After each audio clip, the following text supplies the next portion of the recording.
Hello everyone, I'm Kevin Walsh alongside David Giacomino, and welcome to the very first episode of Who You Got. Today we have a series of matchups for you, and plain and simple, we're going to be letting you know who we have.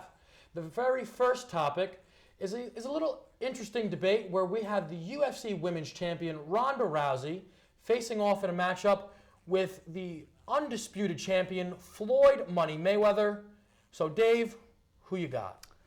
Well, this may go as a surprise to some people, but let me remind all of you, this is a fight. It's not a boxing match. It's a fight. And Ronda Rousey would hands-on win. She would break his arm and send him home crying.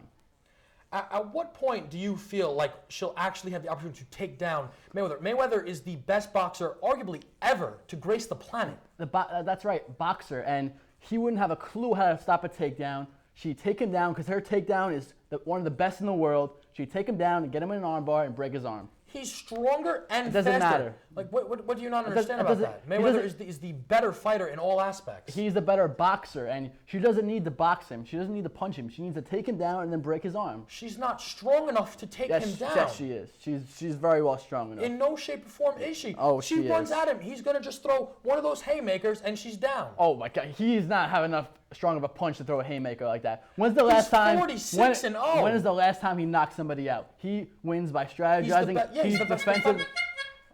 You're lucky. You're lucky we ran out of time on this topic. But all right, we'll go over to the NHL. The Rangers and Islanders are the top two. One of the top two teams in their conferences. The Islanders being 1 point ahead of the Rangers. Now, who you got? Who do you like to go farther in the playoffs, Rangers or the Islanders? I have to go with the Rangers. To me, their moves with shoring up the defense, bringing in Yandel, Rick Nash playing at MVP caliber, and they're doing all this without the King, Hank, Lundqvist. Once he comes back, I gotta like the Rangers to make that push. I have to agree with you here. The Rangers, they have one of the best defenses in the NHL. I believe they do have the best defense in the NHL. And like you said, King Hank is coming back this week. He's going to have enough time in the playoffs to get back into the flow of things, and I believe he's going to bring them to the Stanley Cup, and I think they have a good shot to win this year. Now, you being an Islanders fan, though, I have to ask, what could the Islanders do maybe to change that course? They actually did make a move themselves. They got a backup goalie, which was much needed. Halak will have, give him a chance to rest a little bit, and maybe he'll go a little rested into the playoffs, but it's going to be hard.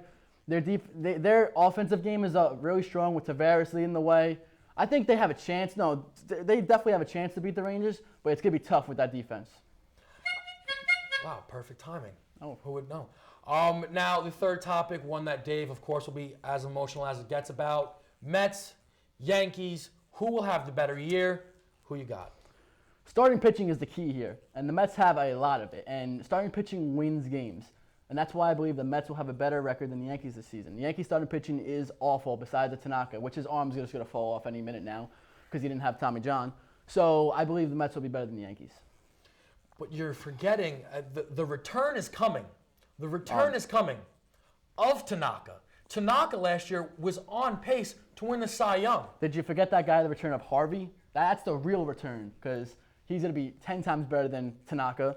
Because Tanaka's arm's going to fall off midway through the season. His arm's just going to re-tear. How do you know Harvey's won't? Why are you so sure? Because his arm is fully healed. He had surgery. He has injury problems. He's surgically repaired his arm. Have all injury problems. DeGrom won the Rookie of the Year. None of you can hit the baseball. Oh, we'll hit the baseball just fine. Captain David Wright is going to have a bounce-back year. Kadyr's going to have some RBIs. Grandson's going to have 30 homers this year. And the Mets 30 homers, batting 205. Hey, as long as he gets 30 homers over the fence, 100 RBIs, they will be fantastic, and they'll have a better record than the Yankees. Mark it down. We'll see. Now, we're going to get into a little NFL here. The draft it's on the horizon. There's been some off-season moves made so far. Sean McCoy going to the Bills, an interesting decision by the Eagles. And the number one pick is a large debate because it's between the two most talked about college football players, Marcus Mariota, Jameis Winston. You're the Bucks. Who you got? Both of these quarterbacks are great players, but I got to go with Jameis Winston. He is the better overall prospect. I believe Marcus Mariota is just, he's not just because he's not good because of the system, but the system has a lot to do with it. So Winston is the better overall passer, and his game is just better. He's timing wide receiver just better. I think he's a better overall player. Now, I got to be honest, I really struggle with this one. I like both players. I think they have a lot of potential. For me, though, if I'm the Tampa Bay Buccaneers, I'm throwing you a curveball here. I'm actually going to go with Marcus Mariota. And the real reason is not with their on-field play. It has to do with the off-field issues here. When you think about it, Jameis Winston, in a really short span, has gotten himself in a lot of trouble, a lot of issues, and that is the last thing you need when you're rebuilding. It's the absolute last thing that you can afford to have. Winston, good, and if he can handle those off-field troubles, he'll be great. But I don't see those with Mariota. I think he's going to handle that off-season troubles when he comes into the NFL, and I really like his attitude, actually. That might surprise you.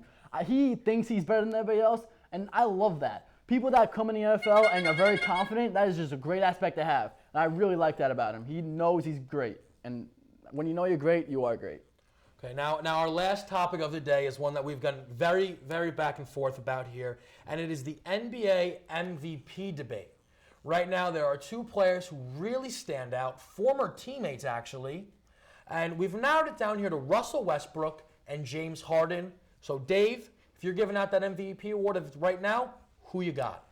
I got to go with James Harden here. You know, both of these players are playing very well, but I got to go with Harden. He's having the better overall season. He's played every game this season.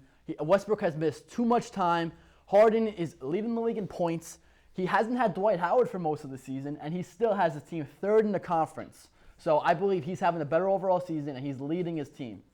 Okay, but you want to talk about them missing Dwight Howard. Let's talk about the Thunder missing last year's MVP, Kevin Durant. Dwight Howard's gone. That's 16 and 11. And really, his awards, Defensive Player of the Year on a team that gives up 100 points per game anyway. And they're the 8th seed. If they were higher in the conference, maybe it would be better. But they're the 8th seed. They're barely making the playoffs. They may not even make the playoffs if they go on a losing with streak. Russell Westbrook being the only player contributing to the team. Please, they have Serge Ibaka. 3 triple-doubles in a row. All right, that's fantastic. He's missed half of the season. He's not missed anywhere near half the season. All right, he's missed a lot of games, which hurts in my opinion. You want to talk about missing? Let's talk about missing someone who scores on this year 26 points per game, and last year almost 30. And Harden's averaging 27 points a game, and he's by far the better player this season.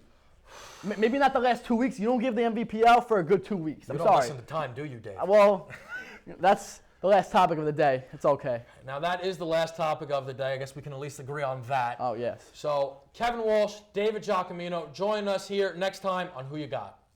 No, you can't. What? No! Really, you're kidding, right?